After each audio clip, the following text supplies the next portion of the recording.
গণিত অংশ থেকে অর্থাৎ তোমাদের প্রথম অধ্যায় মূলত ও অমূলত সংখ্যা থেকে আমাদের আজকে 100% কমন আজকে টপিক সাজেশন দিব।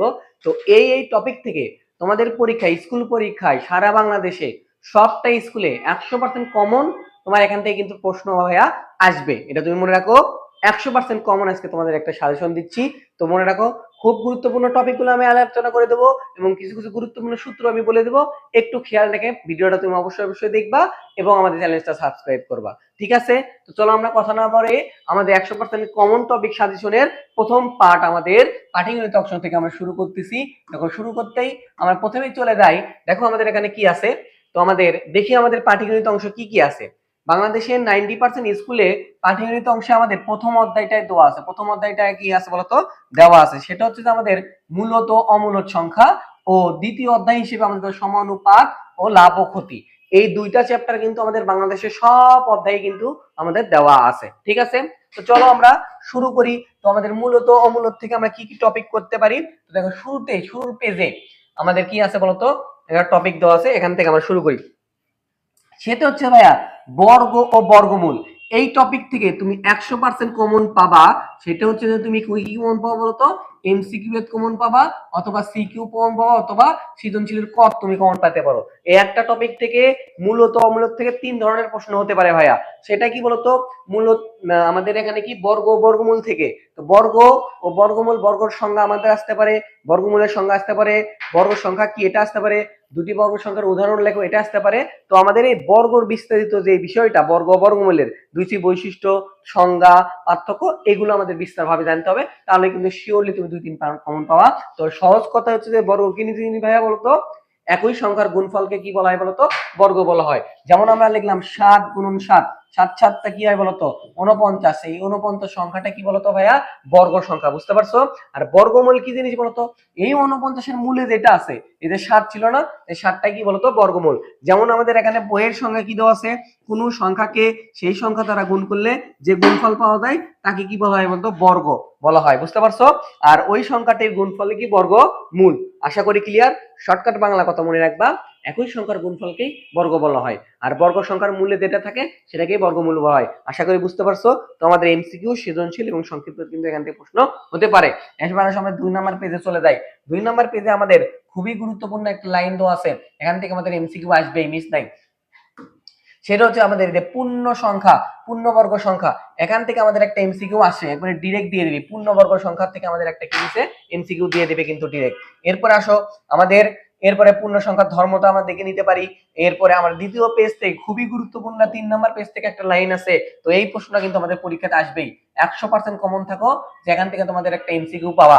সেটা কি ভাইয়া বলতো, এই জায়গা থেকে এমসিকিউ পাবা, যে এমসিকিউ এর জন্য 100% কমন এখান থেকে আসবে, যে কোন সংখ্যা একক স্থানে 1 এবং 9 থাকলে তার বর্গ সংখ্যার একক স্থানে কত হয়, অথবা আমাদের কোন সংখ্যা একক স্থানে 3 এবং 7 হলে এর বর্গ সংখ্যার একক স্থানে কত হয়, তারপর অথবা 4 এবং 6 থাকলে এর বর্গ সংখ্যার একক স্থানে, মানে এই টাইপের প্রশ্ন, হুবহু এই টাইপের প্রশ্ন তোমার এমসিকিউ দিবেই, 100% গ্যারান্টি দিলাম। এখান থেকে তুমি কিন্তু একটা এমসিকিউ পাবা। তো আমাদের কিন্তু লেকচার শিটে সবগুলো আমাদের দেওয়া আছে। এরপর আসো, এখান থেকে আমাদের একটা শর্ট কোশ্চেন হতে পারে, খুবই গুরুত্বপূর্ণ শর্ট কোশ্চেন হতে পারে এখান থেকে। সেটা কি বলতো বাবা, এই যে এই 3টা পয়েন্ট, অর্থাৎ আমাদের পূর্ণবর্গ হওয়ার কিছু শর্ত আছে, পূর্ণবর্গ না হওয়ার কিছু শর্ত আছে। এখান থেকে পরীক্ষাতে আমাদের আসতে পারে পূর্ণবর্গ হওয়ার 2টি শর্ত লেখো, পূর্ণবর্গ না হওয়ার 2টি শর্ত লেখো। এখান থেকে কিন্তু তুমি 100% কমন থাকো, শিওর থাকো, তো এখান থেকে তুমি প্রশ্ন একটা পাবা। আশা করি বুঝতে পারছো।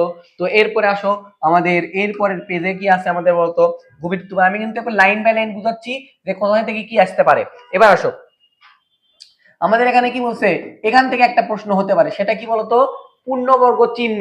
তাহলে আমাদের বর্গমূল চিহ্ন, এখানে আমাদের কি বলতো, বর্গমূল চিহ্ন আসতে পারে। তো বর্গমূল কিন্তু রুট ওভার আমাদের আছে না, এটা আমাদের বর্গমূল চিহ্ন, এটা আমাদের পারি। এবার আসো, এই টপিক থেকে আমাদের একটা শর্ট কোশ্চেন আসবে, যে মৌলিক গুণনীয়কের সাহায্যে বর্গমূল নির্ণয় করো। মোটামুটি আমাদের এখানে ভাগের সাহায্যে বর্গমূল নির্ণয় করতে হয়, মৌলিক গুণনীয়কের সাহায্যে বর্গমূল নির্ণয় করতে হয়। তো আমাদের এই টপিকটা কি, মৌলিক গুণনীয়কের সাহায্যে বর্গমূল নির্ণয় করতে হবে, অর্থাৎ মৌলিক সংখ্যা আকারে। তো দেখো মৌলিক গুণনীয়কের সাহায্যে বর্গমূল করতে গেলে শর্টকাট মনে রাখবা, এই ইউক্লিডীয় পদ্ধতিতে ভাঙান শুরু করবা, তাহলে তুমি যেগুলো পাবা এলে মৌলিক গুণনীয়ক আকারে তুমি পেয়ে যাবা। তো এই টপিকটা আমাদের কিন্তু এখান থেকে এমসি একটা শর্ট কোশ্চেন কিন্তু আসবে। এরপরে আসো আমাদের খুবই মানে গুরুত্বপূর্ণ টপিক, সেটা হচ্ছে এখান থেকে তোমার সৃজনশীল প্রশ্ন হবে, তারপরে সৃজনশীলের তোমার গ নাম্বার প্রশ্ন থাকবে, তারপরে এমসিকিউ প্রশ্ন থাকবে, তারপরে তোমার শর্ট কোশ্চেনের প্রশ্ন থাকবে। তো সবটা টপিক থেকে এখান থেকে প্রশ্ন আসবে। সেটা হচ্ছে যে আমাদের ভাগের সাহায্যে বর্গমূল নির্ণয়। তো ভাগের সাহায্যে বর্গমূল নির্ণয় কি এটা তোমরা জানি। তো ভাগের সাহায্যে বর্গমূল থেকে কিন্তু 100% শিওর থাকো যে তোমার একটা শর্ট কোশ্চেন অথবা এমসিকিউ অথবা সৃজনশীলের গদ কিন্তু তুমি পাবা। তো ভাগের সাহায্যে বর্গমূলটা খুবই গুরুত্বপূর্ণ আমাদের একটা টপিক। এরপরে আসো আমাদের এরপরে টপিকটা হচ্ছে এই যে খুবই গুরুত্বপূর্ণ, কোন ক্ষুদ্রতম সংখ্যা যোগ করলে এবং কোন ক্ষুদ্রতম সংখ্যা বিয়োগ করলে পূর্ণবর্গ হয়। তো দেখো এখানে দেখো এই যে উদাহরণ 4 আছে, এটা তোমাদের শর্ট কোশ্চেনেও থাকতে পারে অথবা সিকিউ প্রশ্নতেও থাকতে পারে।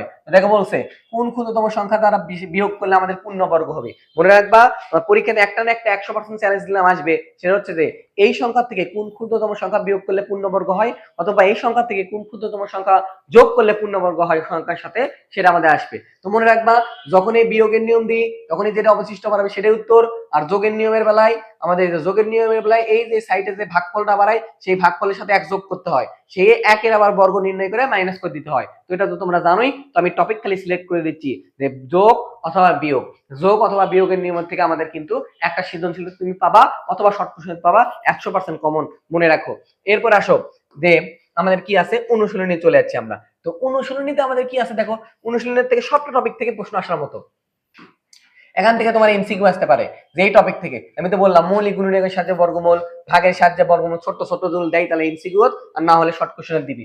এই যে কোন ক্ষুদ্রতম সংখ্যা দ্বারা গুণ করলে কোন ক্ষুদ্রতম সংখ্যা দ্বারা ভাগ করলে, এই দুইটার মধ্যে থেকে একটা তুমি 100% কমন দিয়ে পাবা। এই দুইটার মধ্যে থেকে একটা তুমি 100% কমন পাবা যে কোন ক্ষুদ্রতম সংখ্যা দ্বারা গুণ করলে পূর্ণবর্গ হয়, কোন ক্ষুদ্রতম সংখ্যা দ্বারা ভাগ করলে পূর্ণবর্গ হয়। এখান থেকে তুমি কি 100% শিওর থাকো পাবা। তো মনে রাখবা গুণের নিয়ম আর ভাগের নিয়ম সেম, কিন্তু ভাষার শুধুমাত্র কি করা লাগে, গুণের জায়গাত গুণ, ভাগের জায়গাত ভাগ। তোমরা তো নিয়মগুলো পড়ো, আমি জাস্ট টপিকগুলো তুমি শেষ সময় যে কোন টপিকগুলো রিভাইজ দিবা সেটা তোমাদের কিন্তু বুঝে দিচ্ছি আমি। এরপর আসো যেটা বললাম বিয়োগের নিয়ম আর কি বলতো যোগের নিয়ম। তো মোটামুটি আমি তোমাদের যদি বলি 1 মিনিটে তোমাকে এই অধ্যায়ের সামারিটা বলে দেই। সর্বপ্রথম তুমি কি করবা, বর্গ ও বর্গমূলের সংজ্ঞাটা ভালো করে পড়ে নিবা, সেই সংখ্যাগুলো চিনতে যত পারো তার বৈশিষ্ট্য বা নাম কি তার সম্পর্কটা ভালো করে পড়ে নিবা। 2 নম্বরে জিনিস আছে মৌলিক গুণনীয়কের সাহায্যে বর্গমূল পড়বা, ভাগের সাহায্যে বর্গমূল পড়বা। আর ভাগের নিয়ম আমাদের কি, কোন ক্ষুদ্রতম সংখ্যা যোগ করলে, কোন ক্ষুদ্রতম সংখ্যা বিয়োগ করলে, কোন ক্ষুদ্রতম সংখ্যা গুণ করলে, কোন ক্ষুদ্রতম সংখ্যা ভাগ করলে পূর্ণবর্গ হবে। এই 4টা নিয়ম একটু পড়ে নেবা। 100% কমন থাকো তুমি এই অধ্যায় থেকে মিনিমাম 15 মার্ক তুমি তোমার অর্ধবার্ষিক পরীক্ষা তুমি কমন পাবা ইনশাল্লাহ। তো এই টপিকগুলো তুমি শেষ সময় রিভাইজ দিবা অবশ্যই, তাহলে কিন্তু ইনশাল্লাহ ভালো করতে পারবা। আর তুমি যদি আমাদের প্রাইভেট বেসিস স্টুডেন্ট হয়ে থাকো, অফলাইন অথবা অনলাইন, তোমাদের তো সবাইকে দেওয়াই হয়েছে। আর যদি তোমরা অন্য বাইরের স্টুডেন্ট হয়ে থাকো অবশ্যই আমাদের চ্যানেলটা সাবস্ক্রাইব করবা। আসসালামু আলাইকুম।